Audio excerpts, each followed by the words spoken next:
DaVinci Resolve has been updated to 19.1. Here are 5 updates that I think you might like. Let's go. All right, here we are in DaVinci Resolve, guys. And if you go here to generators, you'll notice that you have these new fusion generators here. There's one for clouds. You have this one right here, the comical speed lines, so forth and so on, guys. I can just open it up, put this cursor over here, and if I press the play button, just enlarge my screen a little bit more so you guys can actually see. And the thing about this too is that you can increase the number of clouds that you actually do have. So if I start it over again, you'll see how that moves. And also you can adjust the animation speed of the clouds. You can also randomize the type of clouds that you have there, and also you can adjust where the clouds is on your screen, and also you can see how it adjusts also the height as well. All right, so let's reset everything, and what I'll do is I'm also looking at this one here, and you can see how that looks. I think these are pretty nice, guys. These are the ones I actually really do like. And you also have this one over here. I think it's pretty dope. You see that it's kind of like, you know, moving around. So that is the new backgrounds that you guys have. So let's move on to the next one now, guys. So the next one now, guys, is I have one that here you can now add stroke to your images, or even any kind of PNG that you might have. Okay, so here we are. So I'm going to go into effects, and you're going to see this one here. It says outline stroke. So what I'm going to do is I'm going to drag one of my favorite characters or anime characters here, and this is Goku. All right, so what I'll do is I'll zoom out just a little bit so we can see that, and then all we do now, you can do it in 2 ways. You can actually drag it.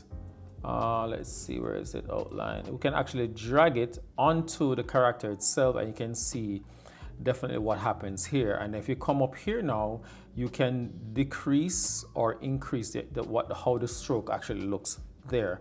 Also, what you could do is if you drop down this drop down layer here, you can change and look at the different.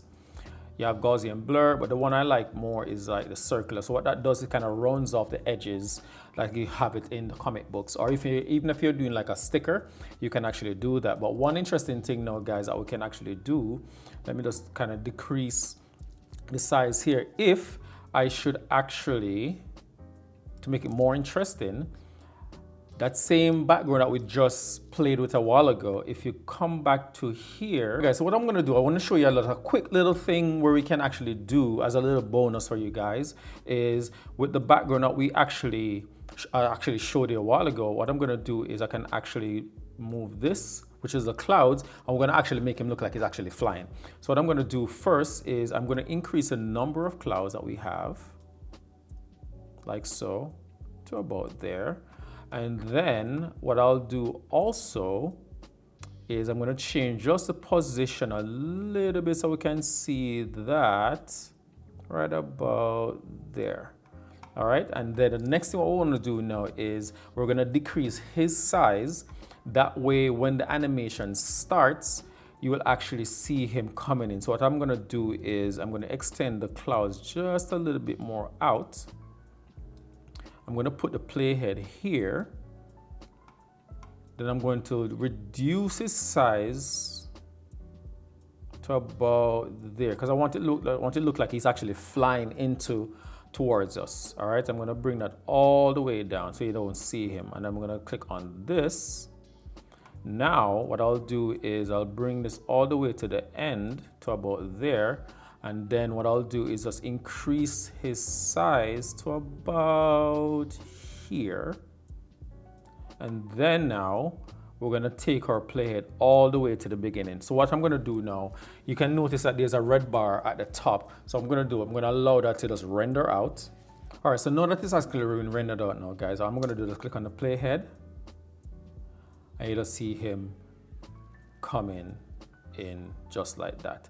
And you guys can play with it as much as you possibly can, just to kind of make it more fun and, you know, enjoyable. Anyway, let's move on to the next one now, guys. Okay, so here we are now, guys, in this section here. And the thing with this now is that they've actually updated the audio ducking on DaVinci Resolve. And what I'm going to show you guys now is how it actually works. Okay, so what we're going to do is we're going to click on where we have our music here. We're just going to tap on that. And then now we have our audio ducking here. If we click on that, you can now reduce the ducking level, and you can actually select what audio you'd like to hear play first. So in this scenario, what I want to do is I want to show you that we're going to select our main, which is actually been selected here. And then what we can do now, if we play the audio, really nice pouch, guys. I think it's pretty good to have a section here. I can see that the audio has been, you know, placed all the way down. All right. So that is one way. If you're having any audio inside your video, you can actually have it automatically duck for you when the video actually, when you start talking in the video. But if you notice now, guys, is you're only able to do that with one. So with the update now, you can actually do multiple levels now, or should I say multiple sources now. So with the plus right here, we can just click on that, and the source 2 now is, I'm going to select this and I'm going to go to, where do I have it? I'm going to have it on the lens. So now if we start the audio, really nice pouch, guys. You can see that it's pretty good. You have a section here for if you want to put it onto your belt. This is the most important part of this set that we have.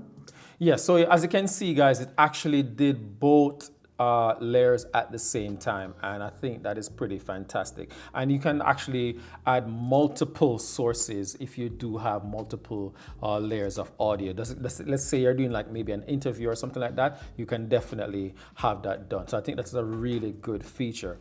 And last but not least, guys, is with, all right, guys, so the next one I want to introduce you guys to is how you're able to reorder the stacking of your render. So if you go to the deliver page here, you will notice that I have 3 jobs here in the queue before I actually hit render. And what I can actually do is I can drag each of these to different locations. So if you can see, you have test 1, test 3, and it's in different order. So let's say I want to put back test 2 up here, you will see that it has been moved. And if I want to drag test 3 all the way to the top, you will see that it actually reorders. So guys, let me know if this has been something that you were actually looking for, or rather if you see anything else that you probably came across that you actually like, let me know in the comment section below, guys. So if you guys do enjoy this video, smash that like button, guys. And if you guys are new to the channel, subscribe. And guys, there will be more videos like this that I think you'll probably be interested in. And I'll catch you guys in the next one. Peace.